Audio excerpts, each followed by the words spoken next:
নমস্কার বন্ধুরা, আমি কেয়া কিচেন ইজ ইয়োর চ্যানেলে আপনাদেরকে স্বাগত জানাই। আজকে আমি বানাবো খুব সহজ পদ্ধতিতে খুব কম মশলা দিয়ে টেস্টি চিকেন রেসিপি। এর জন্য আমি 500 গ্রাম মাংস নিয়েছি। এই মাংসকে ভালো করে আগে ধুয়ে 10 মিনিটের জন্য ভিনিগারে রেখেছিলাম। তারপরে ভিনিগার থেকে তুলে জল ঝরিয়ে নিয়েছি। এবার এতে মশলা দেবো। আগে একটুখানি লেবু দিয়ে দেবো, লেবুর রস। তারপরে দেব নুন দিচ্ছি হাফ চামচ, হলুদও দিচ্ছি হাফ চামচ, লঙ্কা গুঁড়ো দিচ্ছি 1 চামচ, আর এতে আমি সর্ষের তেল ব্যবহার করবো, ওই জন্য সর্ষের তেল দিচ্ছি 1 চামচ। এবার আমি এগুলোকে ভালো করে মাখিয়ে নেব। ভালো করে মাখাতে হবে যেন সব মাংসগুলোর গায়ে এই মশলাগুলো ঢুকে যায়। ভালো করে মাখানো হয়ে গেছে। আমি এবারে এটাকে আধ ঘন্টার জন্য ঢাকা দিয়ে রেখে দেবো। আমি তো চিকেন বানাবো, এর জন্য এরকম লম্বা লম্বা করে আলু কেটে নিয়েছি। এরকম চিকেনে এরকম আলুটাই বেশি ভালো লাগে খেতে। আর রসুন নিয়েছি 10 কোয়া, 4-5টা ছোট ছোট পেঁয়াজ নিয়েছি। আর মশলা বানানোর জন্য এই জিরা আর শুকনো লঙ্কা আর এই গরম মশলাটাকে শুকনো কড়াতে তেল না দিয়ে ভেজে নিয়েছি। আর একটু আদার সঙ্গে ভালো করে মিহি করে বেটে নেবো। আর নিয়েছি একটা টমেটো। আর আমি চিকেন বানাতে সর্ষের তেল ব্যবহার করব। এবার আমি এই মশলাগুলোকে ভালো করে বেটে নেব শিলনোড়াতে, তারপরে রান্না করব। পেঁয়াজটা কুচি করে নিয়েছি, আর রসুনগুলো এরকম করে থেতো করে নিয়েছি, আর মশলাটা বেটে নিয়েছি শিলনোড়াতে, আর এই টমেটোটাকে এরকম করে কুচি করে নিয়েছি। এবার আমি রান্না করব। গ্যাসে কড়াই বসিয়ে দিয়েছি। এবার সর্ষের তেল দেবো।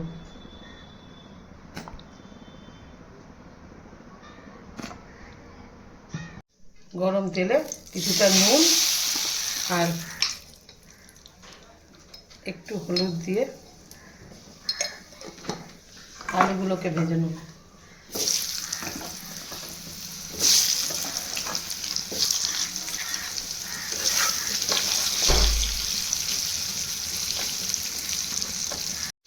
এবার আলু সব দিকটা লাল লাল করে ভাজা হয়ে গেছে। এবার আমি উঠিয়ে নেব তেল থেকে।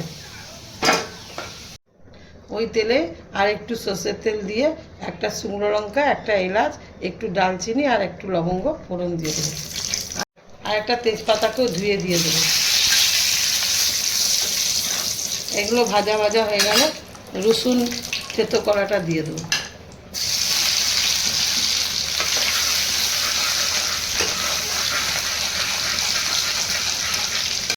রসুনটা ভাজা ভাজা হয়ে গেছে। এবার আমি পেঁয়াজ কুচিটা দিয়ে দেবো।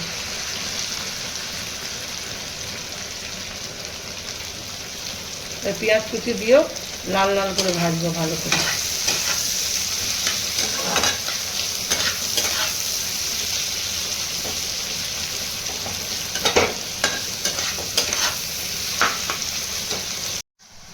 এই তেলের মধ্যে অল্প লঙ্কা গুঁড়ো দেবো।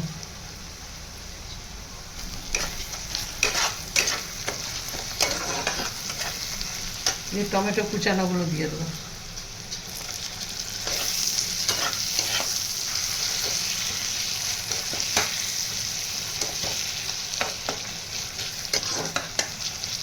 অল্প গরম জল দিয়ে এই মশলাগুলোকে কষাবো, যাতে পেঁয়াজ রসুনের আর টমেটোর কাঁচা গন্ধটা চলে যায়।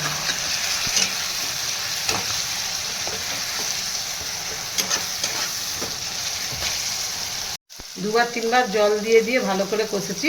এবারে আমি মাংসটা তুলে দেবো।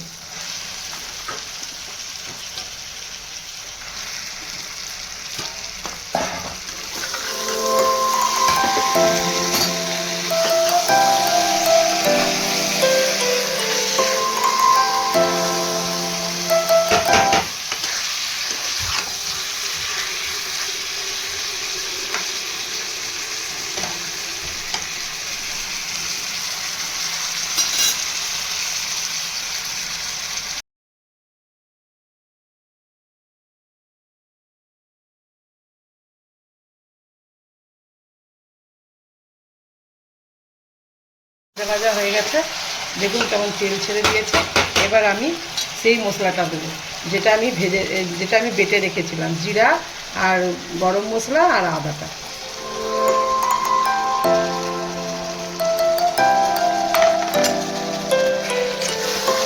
এটাই এই মাংসের আসল মশলা।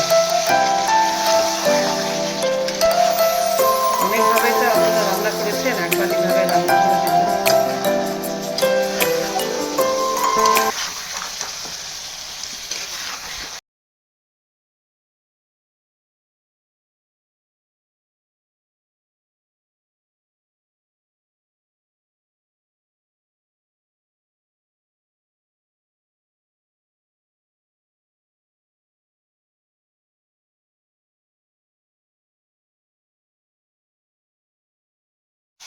মাংসে নুন মাখানো ছিল, এই জন্য একটু অল্প পরিমাণে নুন দিয়ে দেবো।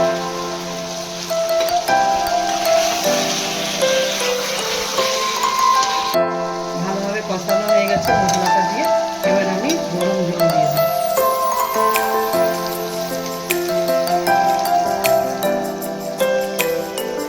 ঝোলটা ভালো করে ফুটে গেছে, এবার আমি আলুগুলো দিয়ে দেবো।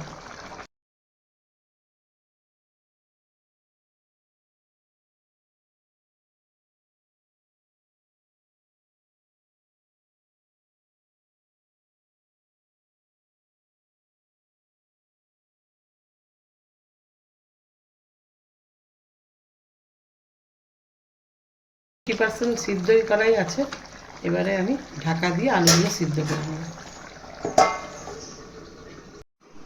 এবার আমি ঢাকা খুলে দেখবো আলুটা আর মাংসগুলো সিদ্ধ হয়েছে।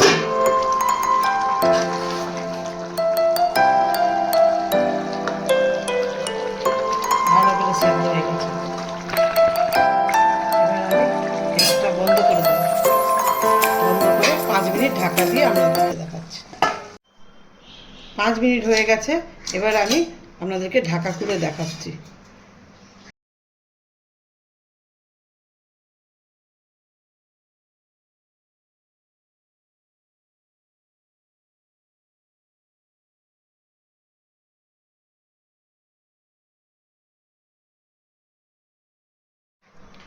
একঘেয়েমি মাংস রান্না খেতে খেতে যখন ভালো লাগে না মাংস খেতে, তখন এইভাবে একটু মাংস রান্না করে দেখবেন, আপনাদের খুব ভালো লাগবে। এই মাংস রান্নাটা খেতে খুব সুন্দর এবং অন্যরকম স্বাদ লাগে। আশা করি আমার এই মাংস রান্নার রেসিপিটি আপনাদের ভালো লেগেছে। ভালো লাগলে ভিডিওটিকে লাইক এবং শেয়ার করবেন, এবং আমার মাংস রান্নাটা কেমন লাগলো আপনারা কমেন্ট করে জানাবেন, আর চ্যানেলটিকে সাবস্ক্রাইব করে দেবেন। আমার ভিডিওটা সম্পূর্ণ দেখার জন্য ধন্যবাদ।